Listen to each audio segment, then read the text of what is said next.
ఈ ముఖ్యమంత్రి కాన్సెప్ట్ అంతా కూడా ఫోకస్ అంతా కూడా ఈ ల్యాండ్ల మీద లేకపోతే ఎక్కడెక్కడ ఖాళీ చేయించాలి. ఇప్పుడు భూదాన భూములు ఖమ్మం ఇష్యూ చూసాం. దాదాపు 1000 మంది కుటుంబాలు రోడ్లు పడ్డ పరిస్థితి.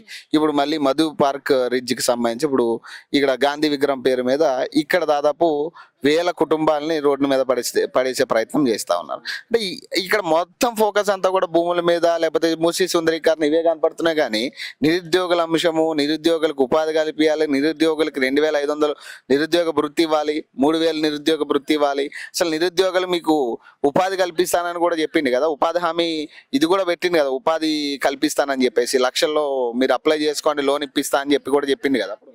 ఇదంతా చెప్పి చెప్పి మనకే సంవత్సరాలు గడిచిపోతున్నాయి, మళ్ళీ కొత్త ఎలక్షన్స్ కూడా వస్తాయి. కానీ కాకపోతే ఈయన ఎక్కడెక్కడ భూములు కబ్జా చేసుకోవాలి, ఎక్కడ మనం చేస్తే మనకి రిమార్క్ రాదు, నెక్స్ట్ వీళ్ళు ఓడిపోతారు కదా ఎట్లయినా, నెక్స్ట్ ఏదో ఒక గవర్నమెంట్ ఫామ్ అవుతుంది.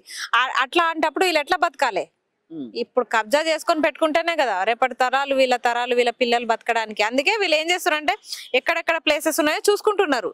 ఎవరు టచ్ చేయకుండా ఉన్న ప్లేసెస్ ఏవో చూసుకొని కొంచెం కంప చెట్టు పెరిగితే చాలు దాన్ని బడగొట్టి ఇది ప్రభుత్వ ఆధ్వర్యంలో ఉన్న భూమి అని చెప్పేసి బోర్డు పెట్టేస్తే కథమే, దాని జోలికి ఎవ్వరు పోరు.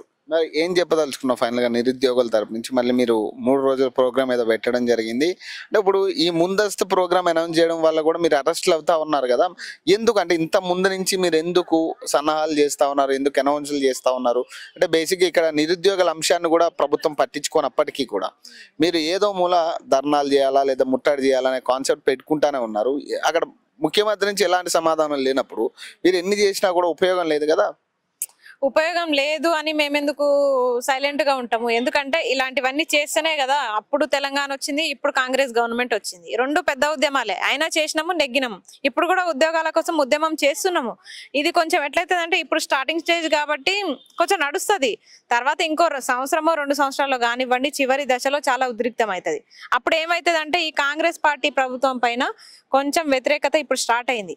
ఆల్రెడీ ఈ వ్యతిరేకత ఏమైతుందంటే పెను ప్రమాదంగా మారి చివరి దశలో వాళ్ళ ప్రభుత్వాన్ని కూలిపోయే పరిస్థితికి వస్తుంది. ఎందుకంటే దాంట్లో ఉన్న నాయకులు కూడా ఎవ్వరు కూడా స్వచ్ఛందంగా కాంగ్రెస్ పార్టీలో పుట్టి పెరిగి ఉన్న నాయకులు ఎవ్వరు లేరు.